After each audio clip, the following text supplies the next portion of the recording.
that's, a part of me doesn't want that to happen. Or, that's kind of there in common parlance. So in some ways that helps us understand, yeah, it's not me, it's a part of me. And That's right. yeah. That's why I use the word part. It isn't that descriptive of these inner little beings, but it's the most user-friendly word. It's the word that most, like you said, everybody uses in their daily parlance. So if I'm, meeting you for the first time and you describe your problem to me and I say some version, oh, so when this happens, a part of you feels this inside. Is that right? People say, yeah, that's right. Oh, and then another thing, and then you start to criticize yourself. So that critic comes in. Is that right? Yeah, that's right. And then what happens? And I can say, oh, so another part does this. And people don't say, what the hell are you talking about? Where they would if I said one of your subpersonalities or one of your ego states or something like that. Parts come in different forms. I know you talk about them as exiles, protectors, managers, firefighters. I wonder whether you could explain what these different parts are and how they become formed. Yeah, so what you just described are the roles that they're forced into, not who they are when they're not hurt or burdened or forced into being responsible protectors. But yeah, when I was hearing about this originally from these bulimic kids, I'm a systems guy, so I'm listening for distinctions and patterns, and the big distinction that leaped out immediately was between the parts of them that were hugely vulnerable and hurt or terrified or felt totally worthless, and then the parts that tried to keep all that locked away and protected clients so that all that stuff never got triggered and was kept in a kind of inner basement all the time. And to go back to the vulnerable parts, so you've heard the term inner children before. These are these young, very, very vulnerable and sensitive parts of us who, when they're not hurt, give us all kinds of delight and creativity and joy and playfulness and so on. But once they get hurt, and again, they're the most sensitive parts of us, so they get hurt the most, or terrified, or shamed, they carry what I'm going to call the burden of pain or fear or worthlessness. It's like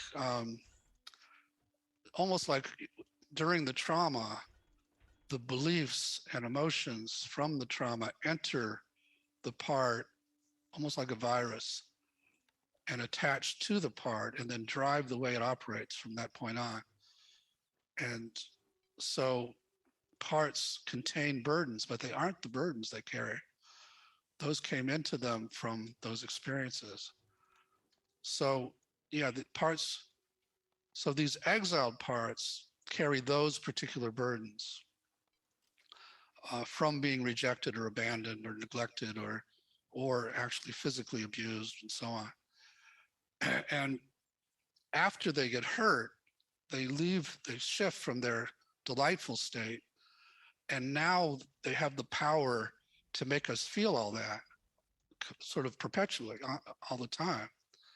And they're frozen in time, like I say, in the trauma, and they can pull us back into those scenes. And so we sort of naturally, and then our culture, at least in the US, this being a rugged individualist culture, we are told to lock all that away and just move on. Don't look back. You can't change what happened. Just move on. And in doing that, you're moving away from, you're exiling these very precious, young, vulnerable parts of us simply because they got hurt and they carry those burdens. And when you get a lot of exiles, you feel a lot more delicate and the world seems a lot more dangerous because so many things could trigger them. And when they get triggered, it's like these flames of emotion explode from those basements and threaten to make it so you can't function or make it so you're just constantly feeling their feelings. What do those flames look like? Is that anger? Is that rage? Is that a blazing row with your partner? What does that look like? Yeah. So the flames that the survivors of abuse that I studied for so long are most afraid of are much more emotional pain and terror and shame. That's what gets locked up first. Then the protectors go into rage, and then they become scary too. So they become what I call protectors in exile. So you wind up locking up not just these vulnerable parts, but also the parts that get extreme in their fury to try and protect you. And then you also try to lock up the other parts that are just trying to keep you higher than those flames of emotion that we call firefighters, that often tend to lean toward addictions and things like that, toward things that can counter all this pain or shame or terror and get you higher than those flames. So yeah, so when you get a lot of exiles, other parts are forced into roles we call protectors. And some of them are trying to manage your life so that nothing touches those exiles. And they'll manage your relationships so that no one gets close enough to hurt them, or they'll manage your appearance so that people don't reject you, or they'll manage your performance so that you get a lot of accolades. And so they're constantly thinking and managing and worrying. And so most of us are very familiar with those because they run our lives. They're also become the inner critics. They're criticizing you, usually to try and motivate you to do better, look better, try harder. But sometimes they criticize you to run down your confidence so that you don't take any risks and you stay small and hide your power. And there's a whole variety of what we call manager protective roles. I just mentioned a few of them, but women in particular are socialized to have these massive caretaking parts that don't let them take care of themselves, which often leads, and Gabor and I both agree, often leads to physical symptoms. That's often what's behind physical symptoms, medical symptoms. And so those are manager parts. Again, what they have in common is they're trying to control everything, often are trying to please everybody, and they are just trying to keep the exiles contained and not triggered. Certain parts you've called protectors, and I've heard you say in articles, in previous conversations, that often when couples fight, it's actually their protectors fighting each other. I wonder if we could sort of dive in here a little bit, because I'm sure most people, if not everyone listening to the show, has been in that situation where someone close to them, let's say their partner, they've had a blazing row with. And I think this is a really quite empowering and quite comforting idea that it's actually not them rowing with each other, it's actually their protectors. So maybe talk about it in the context of couples fighting. Yeah, often when couples come into my office, it's parts wars. There's no self in sight, the C word self that I was talking about earlier. And it's just these protective parts battling with each other. And when these parts take over, I know, I can stay in self with most people in most contexts except my wife. And she, like nobody, has a way of triggering my protectors. And when that protective part of me takes over and we're in it, she looks different. She looks far less attractive. I'm thinking all these negative things about her that I don't think about otherwise. And out of my mouth comes things that, I don't really believe, but, I believe, a version of that in a nasty voice. And both of us have gotten very good at, when that starts to happen, calling a timeout. And we both go in, separate, and we do what we call a U-turn in our focus. So instead of focusing on her and what's wrong with her, I focus inside and I notice the part who was doing the talking. I notice what it's protecting. And when it feels like I can be back in self, in those C-word qualities, then I invite her to come back and I speak from self for those parts to her. Like when you said that thing, it triggered this really furious part of me. And I could feel it really going off on you. And I'm sorry I let it do that. And when I listened inside, it, you know, it was protecting this very hurt part that that really didn't, you know, really took to heart what you were saying about me as a person that didn't feel good at all. And so I want to speak for that part too. And I wish you wouldn't say things like that because it really does go right to that heart. Yeah. But I am very sorry that I let that big protector take over. Thank you for sharing that example.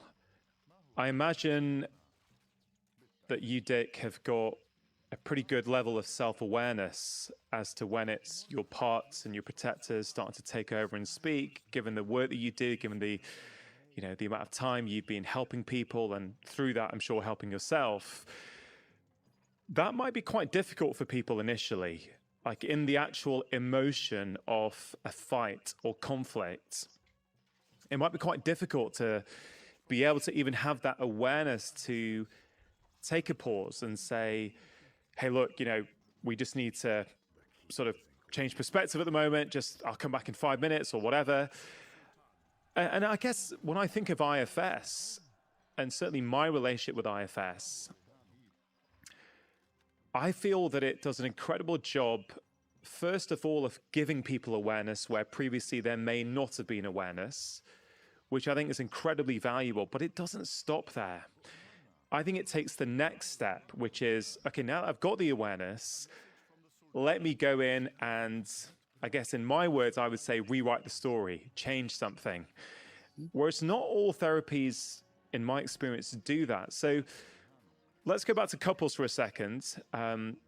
Anyone who's hearing this who might be thinking, yeah, that happens with my husband or my wife or my partner.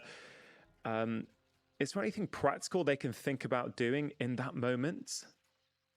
The moment when a protector takes over? Yeah. Get away from your partner. And you know, there are still times where I'm not aware, and Gene will say, you know, you're in a protector. I say, no, I'm not. No. And still I'll listen to her and I'll separate and I'll find out, oh, she's right, you know. Yeah. Even though I don't want to admit it. But yeah, it's challenging. It takes a while before you get the hang of it. And there is a very physical, like I could do an exercise with you or with your audience. Yeah, sure. Where you would really feel the physical difference between a protector and what I'm calling self. Let's do it. Yeah, I'd be up for that. Okay.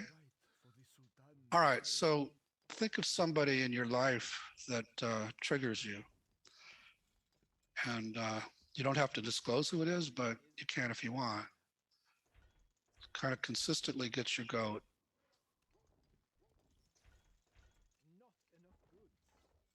Okay, yeah. All right. And then put that person in a room by him or herself. And you're outside the room looking through a window at him or her or they. And the room is contained. Okay, yeah, I'm there, I'm looking. All right. And then while you're looking, have the person do or say the thing that gets to you. And just notice what happens in your body and your mind as that protector jumps in.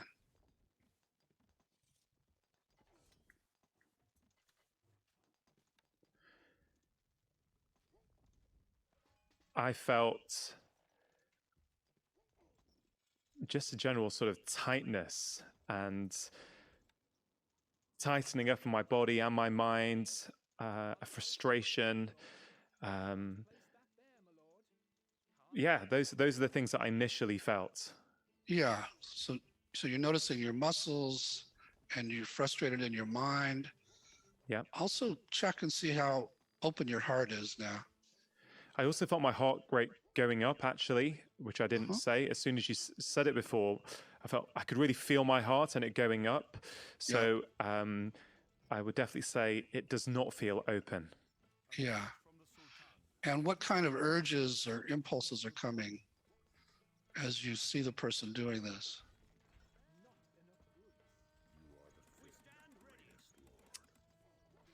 You know, things like, oh, I wish they wouldn't.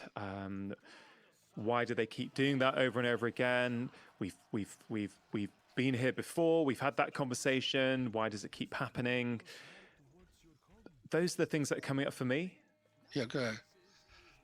And then keeping your eyes closed, but go ahead in this inner world and look at that person through the window and tell me what he or she or they look like now. Well, I mean, even just looking at them through the window, I felt my body lighter and relax, and I actually felt a smile come on. Okay. And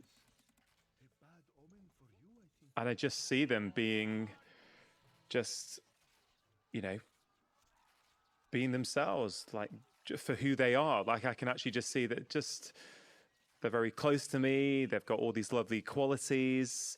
They're just getting on with their day. That's, again, I'm not sure I'm, this is me and my programming, but like, I'm not sure I'm doing it right.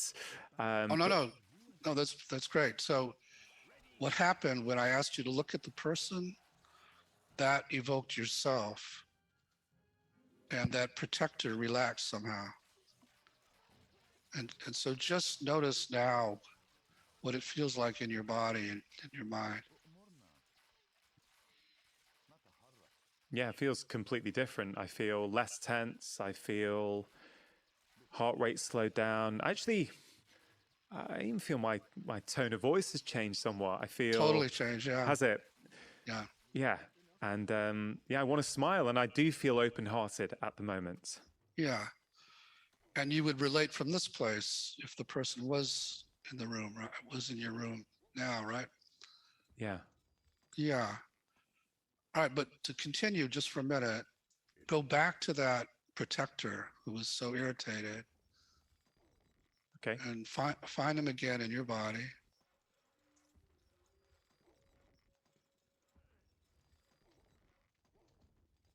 Yeah.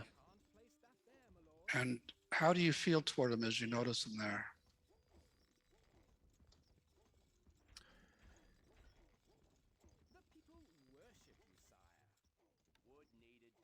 So I'm aware. I can feel, when I go back to protector, I can feel a tightness in my upper right back.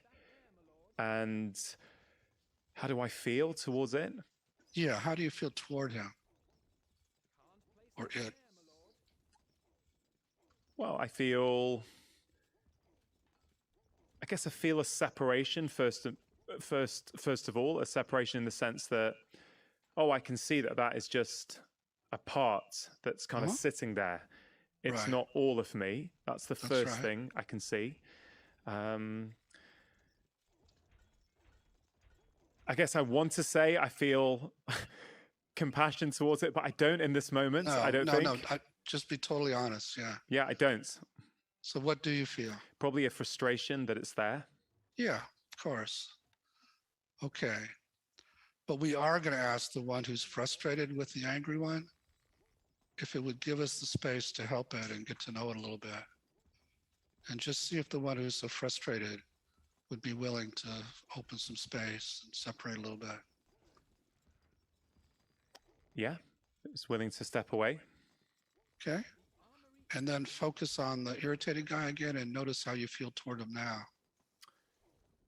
Well, as the frustrated part stepped away, I actually just felt that area ease off Uh-huh.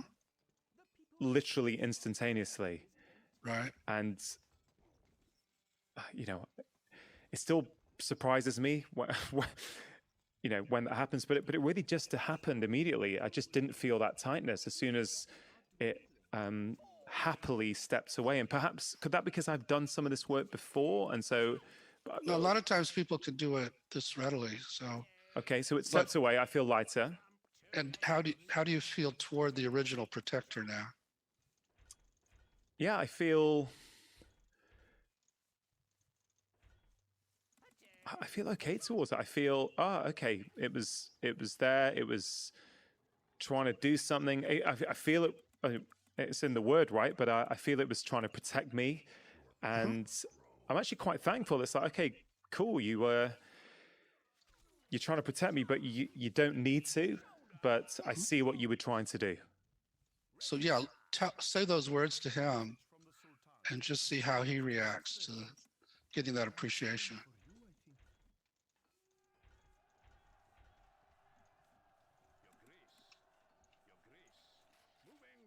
Yeah, he feels good, actually. He feels almost relieved that, oh, I've got to do that role, but you're saying I don't need to do that role. So yeah, I would say he feels relieved. That's great. Yeah. Ask him how old he thinks you are.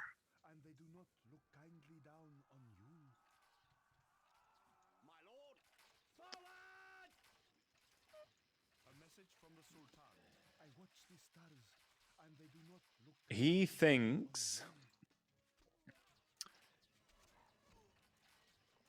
I mean, you know, sometimes I find you just have to trust here, because sometimes I'm like, well, is it my mind imagining this, or is this really happening? But what I think, what I feel he thinks I am is 5 years old. Right.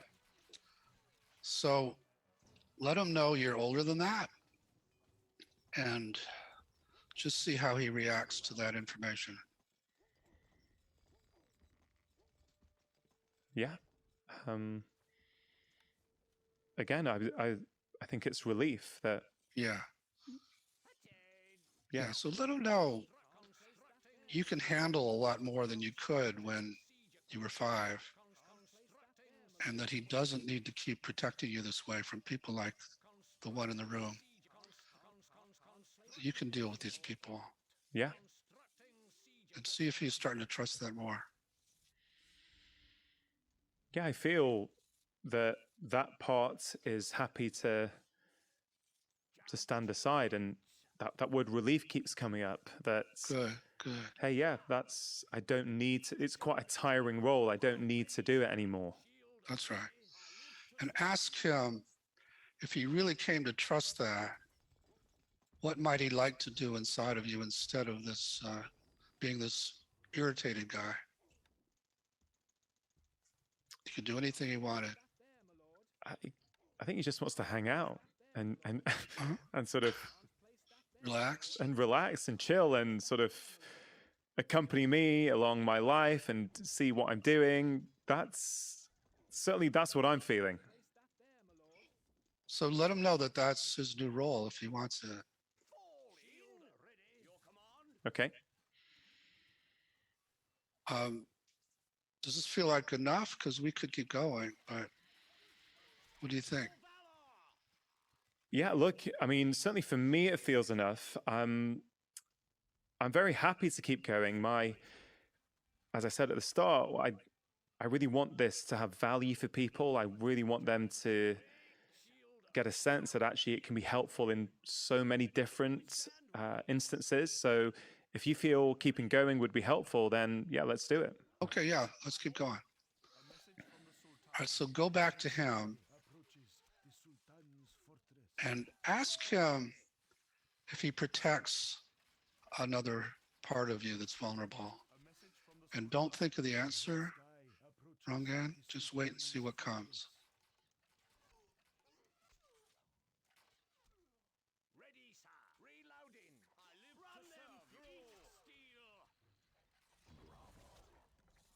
Well, He's saying he's protecting the 5-year-old me. Yeah. And ask if he would give us permission to go to that 5-year-old so we can heal him. Yeah, he says, yeah. And then just ask in general in there if there are any other parts of you that might be afraid for us to do that or to do it in this context of your podcast.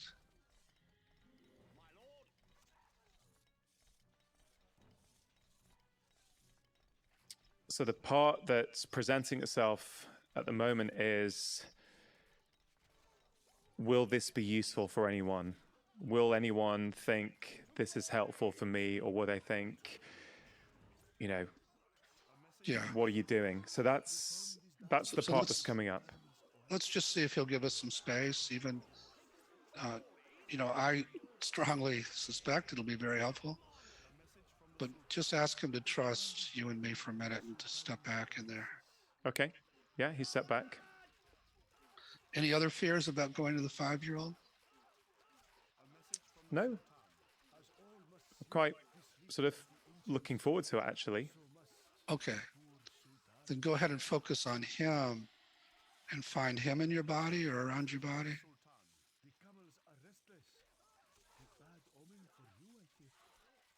Okay. Where do you find him?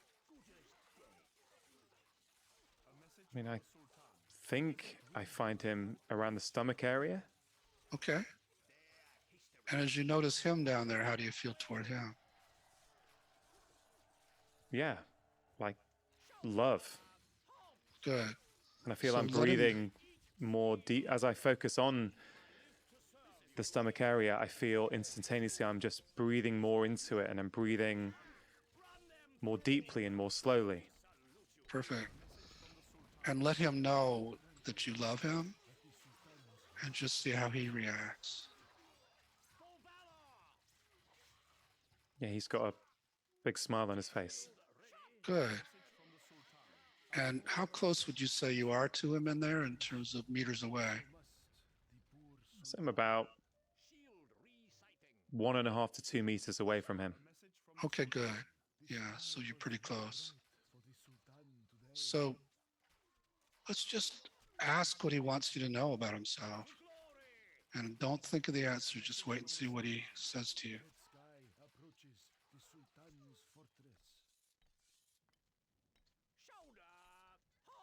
Can you repeat the question?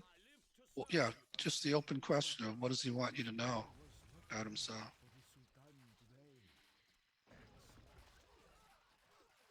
He's saying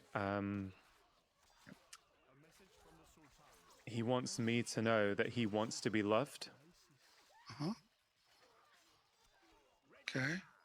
So let him know you get that. And maybe you can repeat to him that you love him.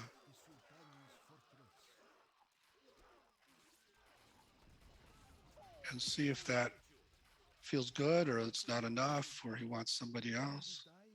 Just ask. No, he loves that I've told him I love him. Okay, good. Yeah. So he does seem to trust that. Yeah. Okay, good. All right, then ask what he wants you to know about what happened to him in the past. And again, don't think, just wait and see what comes. And you don't have to share it if you don't feel like it.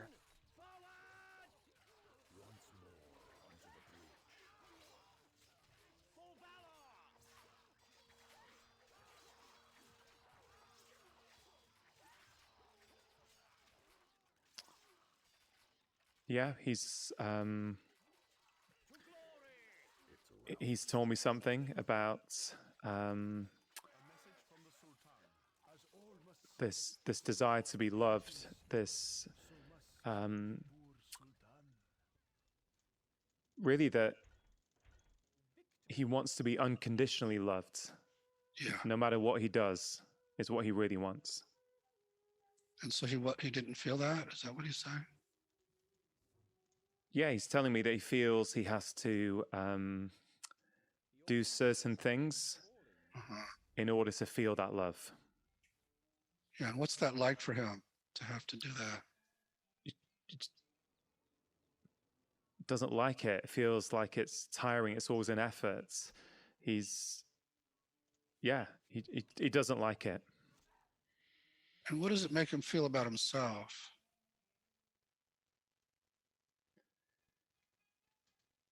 It makes him feel that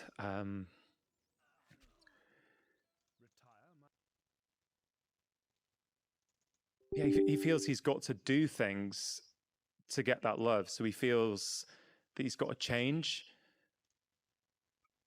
parts of who he is and how he does things to get that love.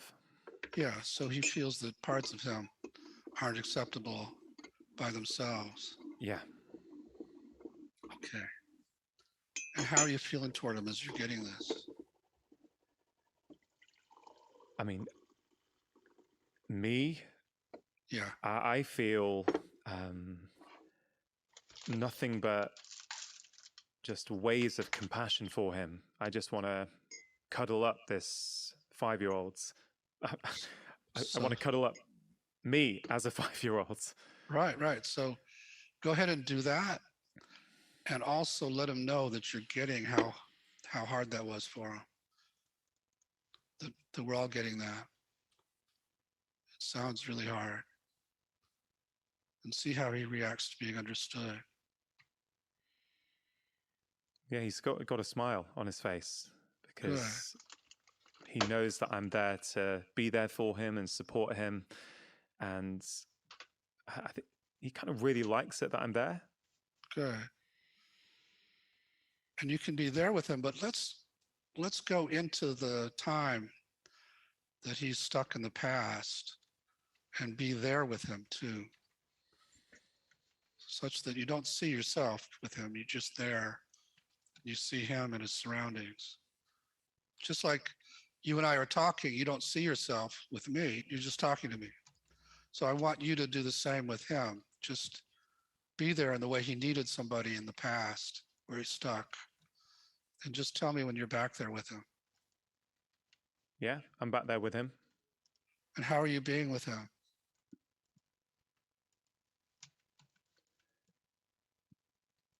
I'm trying to have fun with him. I've got smiles on my face.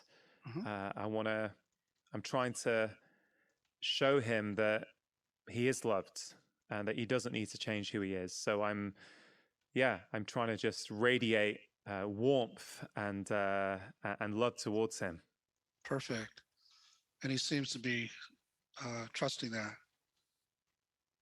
Yeah, he's just giggling now and laughing, and like I can see him beckoning me over to sort of play with him. Good. And then ask him if there's anything he wants you to do for him back there before we take him to a good place. Is there anybody he wants you to say something to or deal with for him?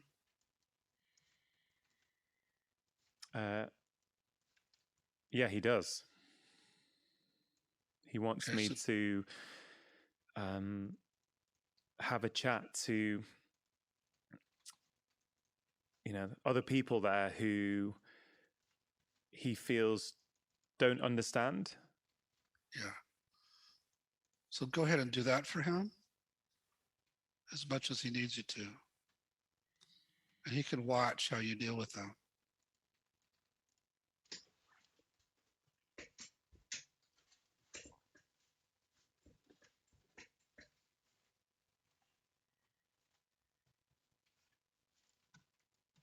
Yeah. He's seen me have a conversation, explain how he's feeling. And, you can see that I'm explaining it very non-confrontationally, very kindly, just trying to share a different perspective.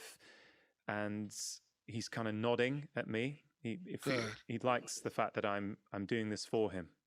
Yeah, I was just going to ask how he's liking watching you do this for him. Sounds like he is liking it. Yeah. Okay.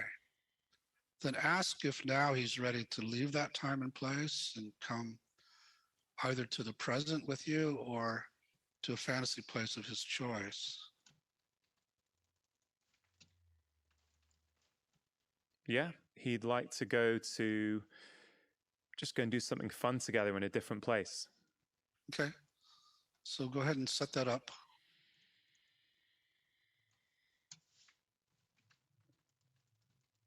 Yeah, so I'm taking him to the woods near his house where he likes to play.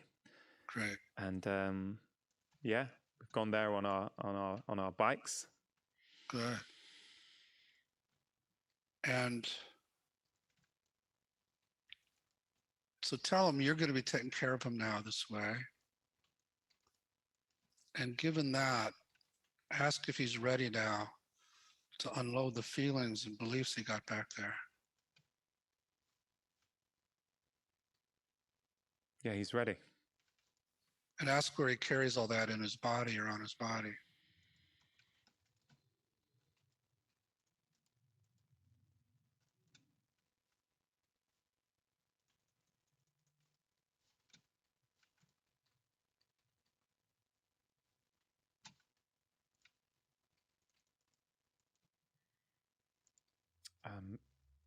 I'm not getting an answer. I don't think he knows. Just ask him to just scan his body and see if there's something that doesn't belong to him in it or on it. And if he can't find it, that's fine. It's not a problem. But just have him check.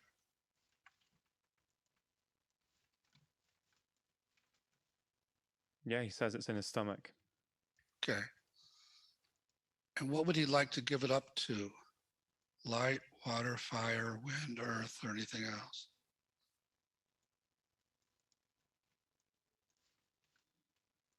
He'd like to put it into a fire. So maybe set up a fire for him and tell him to take all that out of his stomach and let the fire take care of it. And just do that until it's all gone.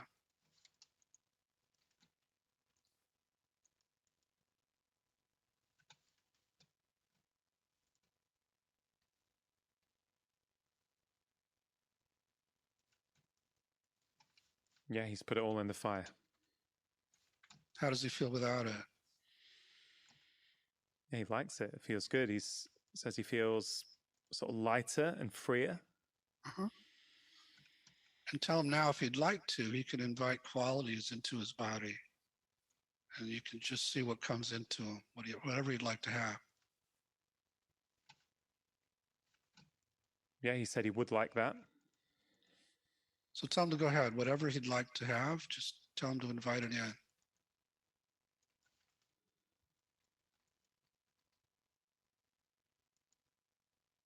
Yeah, he's invited it in. How's he seem now?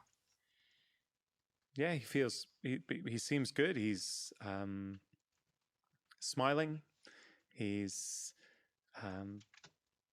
yeah, he's sort of kind of moving around, sort of playing around, looking around in the woods. Yeah. Okay, good. And let's invite the guy who was protecting him to come and see him now and just see how that part reacts.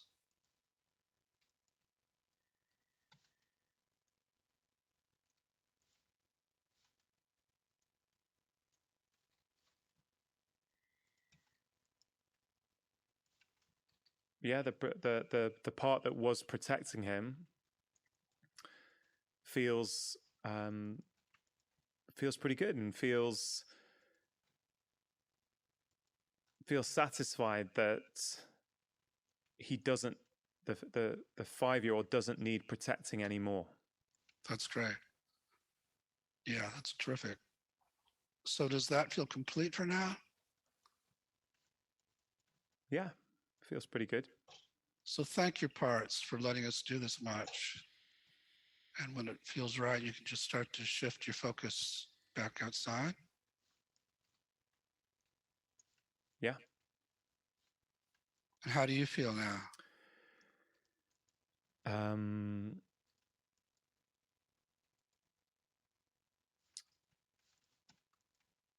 I feel good, actually. I feel free in my body.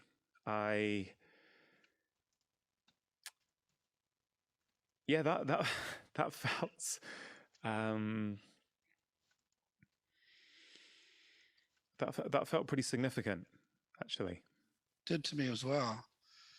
I don't know how long that took, but it wasn't very long. And the reason is because you bring so much self right away to the process. And I don't know if that's because you've been working at it with IFS for a while, or you did right away, but it's a thing of beauty to watch. I feel... Sorry to interrupt. If you are enjoying this content, there's loads more just like it on my channel. So please do take a moment to press subscribe, hit the notification bell, and now back to the conversation. A bit emotional, a bit teary, and aware that several 100,000 people are gonna listen to this. But yeah, it felt pretty significant, actually. And I feel very light in my body. And speaking to what you just said, Dick, I don't think in my first few sessions it was that quick for me to, you know, I don't think when I asked the parts to step aside, I don't think they easily did. And I think you're probably right that the fact that I've done this on many occasions means that I can go in. And maybe this conversation has come at the right time, because I was thinking today, should I do a session? You know, do something with Dick? And I thought, nah, you know what? There's plenty to talk about. You know, I can't really think of what I would bring up anyway. Although I will say in the last 24 hours, a couple of little bits of friction have actually occurred in my personal life, in a way that they haven't for quite a while, which I guess is always... I see IFS as a way of me being a compassionate detective inside in my inner worlds. So I can sort of, you know, walk around in my inner world and, you know, just inquire as to what's going on, and but not trying to be annoyed at any parts, but actually to understand why are they there. That's what it's felt like to me. Yeah, and that it does become a kind of life practice where you go through your day, and certainly if you ever get triggered, you're going to get curious and find what we call the trailhead to that trigger. That the thought or the emotion is the trailhead, and if you stay with it, you'll find the part that's coming from. And you do it, like you said, from curiosity and then compassion when you learn about why the part's doing it. And what happens is you do that, which is clearly what's happening to you, is your parts come to trust you as a leader. And that's why they could separate so quickly. There are 4 goals of IFS. The first one is the liberation of these parts from the roles they've been stuck in, so they can be who they're designed to be, which we did do with that irritated guy, and also with the boy. And then the second goal is restoring their trust in you as a leader, in what I call the self with a capital S, which, because you could show that boy, you could protect him and speak for him, and you were so respectful and compassionate with the angry guy, they just start to trust that there is this. And when you told that angry guy you weren't 5 years old anymore, that helps for him to say, oh, there is some kind of grown up in there that can handle things. I don't have to do it, because many of these protectors are what in family therapy we call parentified children, parentified inner children. They were forced to take on roles that they weren't equipped for, like a child in a family that has to be the parent. So they're relieved, like that guy kept saying, he's so relieved know he doesn't have to do it all the time. Yeah, And go ahead. I was going to say that in terms of inner worlds reflecting outer worlds, I mean, certainly there's no question within my external family, with, you know, the family with which I grew up, I've had to take on a role of a parent, I would say, very early on. Yeah. That was a big part of my role with my family, and so it's very interesting to hear you sort of reflect that as to what happens in our inner world as well. Mm-hmm. Yeah, so some of these protectors became in both internal parental children, parentified children, and external parentified children in your family's context. And partly as a result, that boy never felt unconditional love.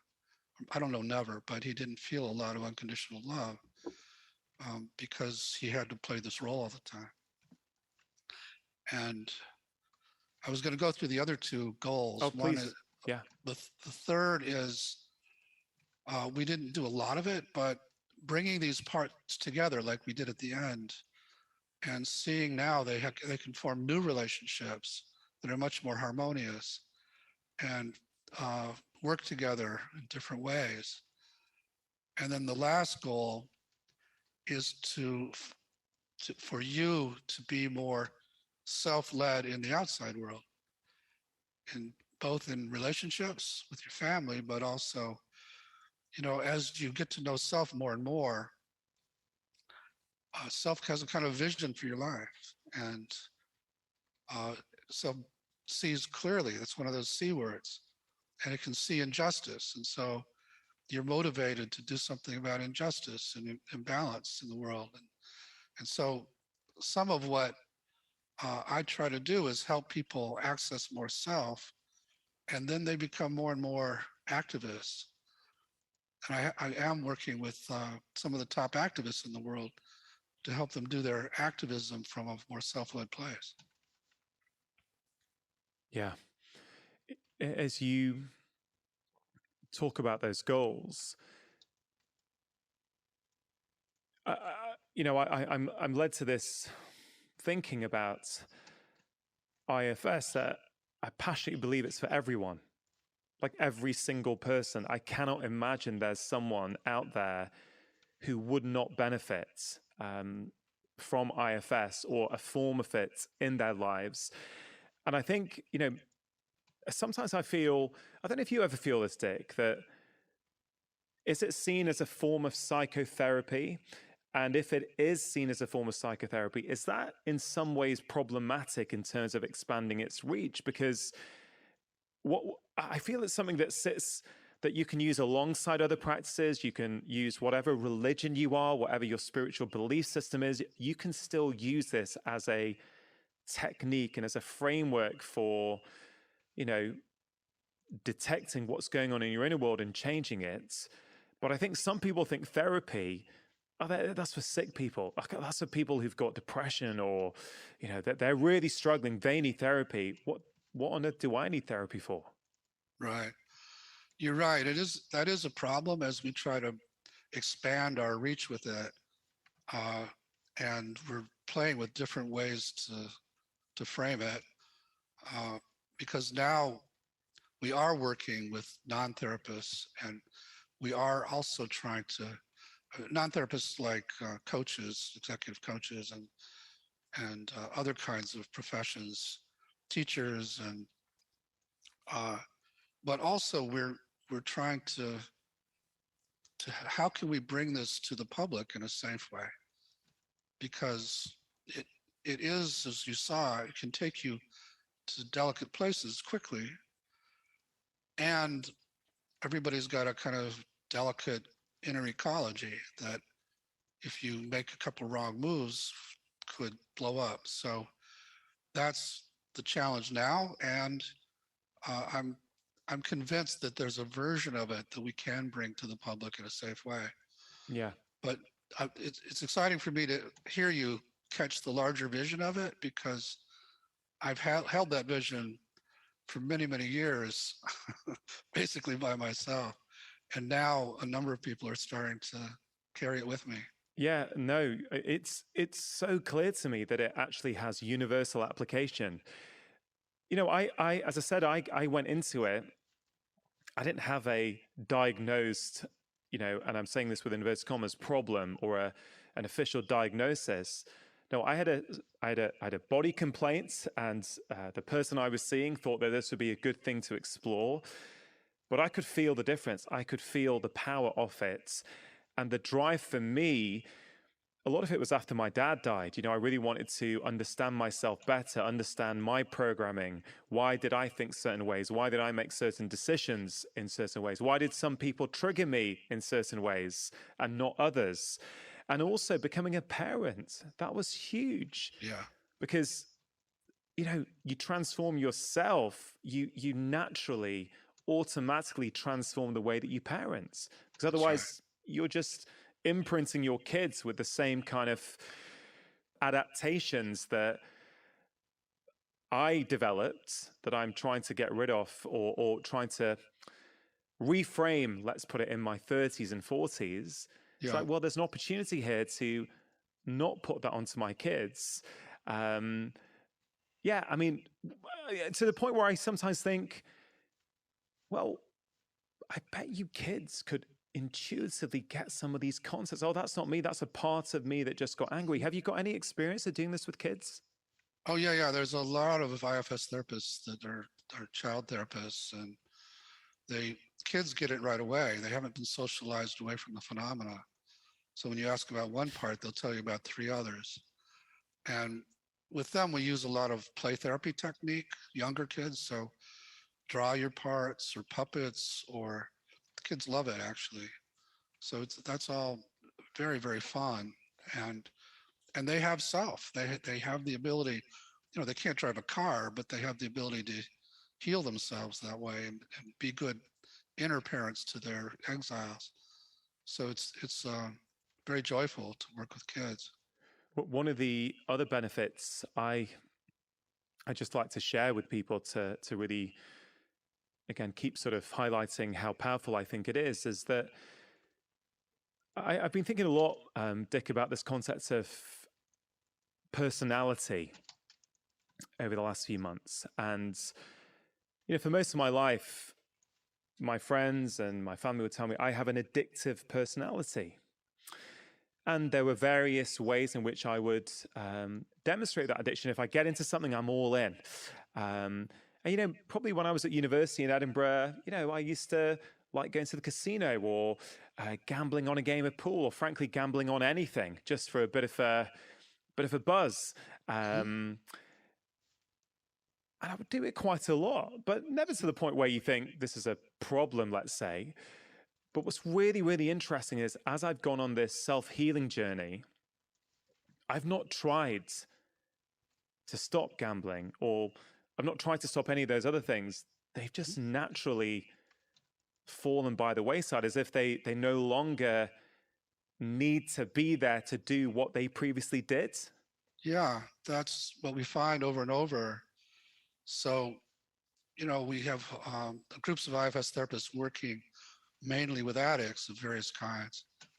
And rather than going to the part that does the addiction activity and trying to get it to stop, we go to it sort of in the way we did with your protector, and we learn about what it's trying to do, what it's trying to protect. We get permission to go to that, just like we did with your 5-year-old, and we heal that younger part that it's protecting. And then you're right, the addict part says, oh, I don't need to do this, I'll do what I would rather do. And people sort of naturally stop doing it. Whereas if you came to that addict part and said, I want you to cut this out, that part's going to say, you don't know what will happen if I stop doing this. All these feelings are going to come flooding, or I'll get suicidal if I don't have the distraction of the addiction. Or so yeah, so it's just a very different approach to both understanding things like addiction and helping people relate to themselves around it, that again, I just want to say how thrilling it was to meet with Gabor, because we just think about it basically the same way. Yeah, I remember my first meeting with Gabor in London a few years ago, and we just struck up such a wonderful connection. There's a, you know, I'm a different generation to Gabor, but there was certainly a similarity in terms of we were seeing things, certain things within our profession didn't make sense. We were seeing things a slightly different way, and there was a real resonance between us. It was a really lovely conversation, and you know, I'm delighted that I've got to know him well over the last few years. But that idea about personality, I think, Dick, what I think is incredible about this idea that there's multiple minds within us, these different